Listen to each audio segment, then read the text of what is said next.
terrible, and we ended up somewhere in between eventually. I'm going to fast forward to E3 when we revealed the game. So we've been working in secrecy for about a year and a half, I guess. No one knew our game existed. We'd been toiling very, very hard, and Sony placed a lot of faith in us. They told us early on, we want you to announce your game at E3. We want you to be standing in front of this 80-foot screen. Everyone's going to be watching, and we don't want you to blow it. So we worked very, very hard.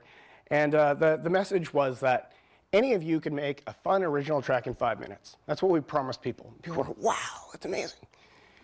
And we demoed that on the stage, and I think the most common feedback was, it's cool, but can't be true. Like, was that a cans demo?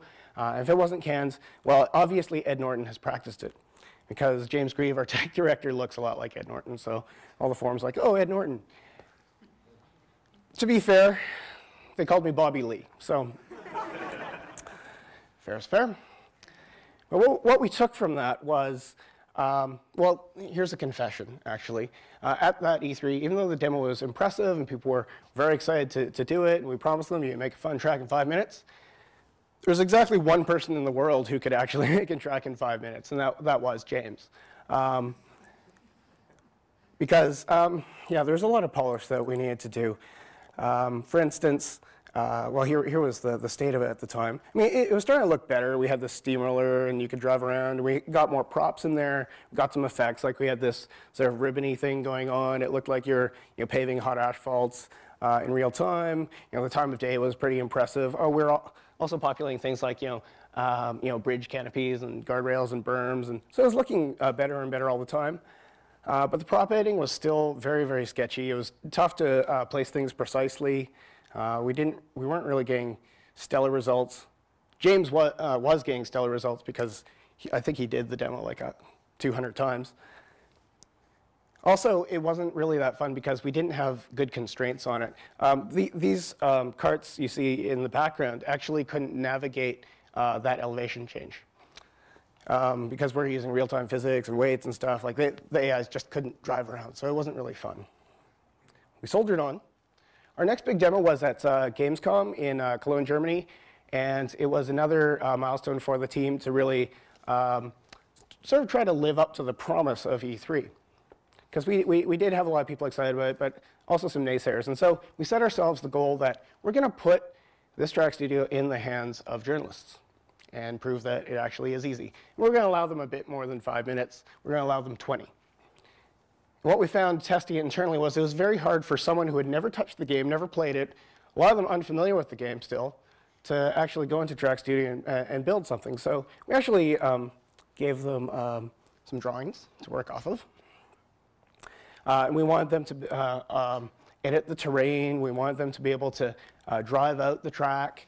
We wanted them to be able to add all of, we had these new surface materials, and we had shaders for grass and stuff like that. We wanted people to try that out. We wanted people to add all the trees and buildings and objects to actually populate the track. We wanted them to add gameplay elements, right? Pickups, boosts, jump ramps. And then to finally play with the real-time time of day and water level and all that. And we did get to a point where people were able to do this, and people were impressed. They were sold on it. We had a lot of skeptics who, oh, I'd never want to build a track, or I don't think I can do it. And people were able to do it in 20 minutes. However, that wasn't our original promise. We needed to finish a track in 5 minutes. And so the next step, something we had in development, was auto-populate. This is something that the goal was to make finishing a track in under 5 minutes and making it really, really cool. It took us a lot of work to do it, but it was worth it. And how basically it works is, after you've driven the track, we ask you if you want to auto-populate it. And we actually analyze your track, and we scrub it. And just like that previs, this happened more than a year after that previs. And we actually didn't make the previs with this feature in mind, but it actually turned out that it was the seed that we had to plant in order to grow this feature. So it actually scrubs along the track. It adds buildings, it adds guardrails, surface changes. It adds gameplay elements. It adds all the chevrons you need for navigating the course. The elapsed time on this is about, I'd say, 15 seconds.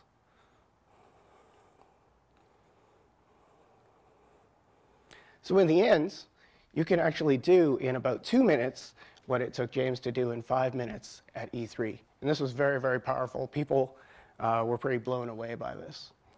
I should say that, well, it finally did get fast and fun. Mostly fast. I'm going to show you a video that shows you much of the depth of the Track Studio that I don't have time to talk about today.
So that video shows you a lot of the depth of the Track Studio. A lot of those features were inspired by multiple things. A lot of the features, because our track designers were using the game to create the tracks, they weren't using Maya or 3ds Max and then exporting it to the game. They were actually using the in-game tool. So they offered a lot of suggestions on what they needed for the Track Studio to be sort of industrial strength to make the tracks that they wanted. Also things like the camel jump that you saw there, that massive camel, came from one of the journalists at Gamescom who all he wanted to do was make giant camels. And we're like, that's cool, let's keep it. So this is a very, very deep and broad tool that is the result of many, many inputs and lots of testing. And we're glad to say that in addition to being fast, it really is fun. I'll show you a few examples of what's possible. So you can make, sort of, shipyards, cargo yards, stack props. You can make medieval castles in the forest. You can make stunt tracks, with huge jumps. You can make tropical islands. You don't have to have pavement. You don't have to have a track. You can make a track in something that's completely off-road. You can have sort of a hybrid, right? You can have a mix of off-road and on-road. You can slice up the track. You can make something that's actually very chaotic. You can turn the terrain into obstacles. It's not just obstacles defined by pavement or guardrails or buildings. We've used the environments as the track here, as the obstacles on the track. And then for kicks, one of our track designers made well, actually, I made this. This was sort of a hybrid. This shows the mixing between themes. So you can actually take a desert scene and import urban buildings in there. I was going for something like Dubai here. And then one of our track designers made a football pitch. Now, again, sometimes the simplest things are the most surprising and fun. And so you could actually race around the soccer field. There's a lot more variety possible, but those are just a few examples. Now, once you've taken all of these creations, you made these creations, your mods, your carts, your tracks, what can you do with them? People want to share them. So we have to make a shout out here to Little Big Planet by Media Molecule. They really paved the way for proving that people out there wanted to make really cool stuff and to share it with others and for many people to enjoy them. I think they're at something like 3 million custom levels published and about 400 million plays of those levels. And it's really enhanced the longevity of that product and actually made a community of collaborating level designers. You'll You'll see stories about people who actually get together. Like some people will do the platform elements, other people will do custom widgets for it, and yet someone else will dress up the level. And they've really proven that there's an appetite for people to create stuff and other people to consume it. And so we have to thank them for proving out a lot of these mechanics.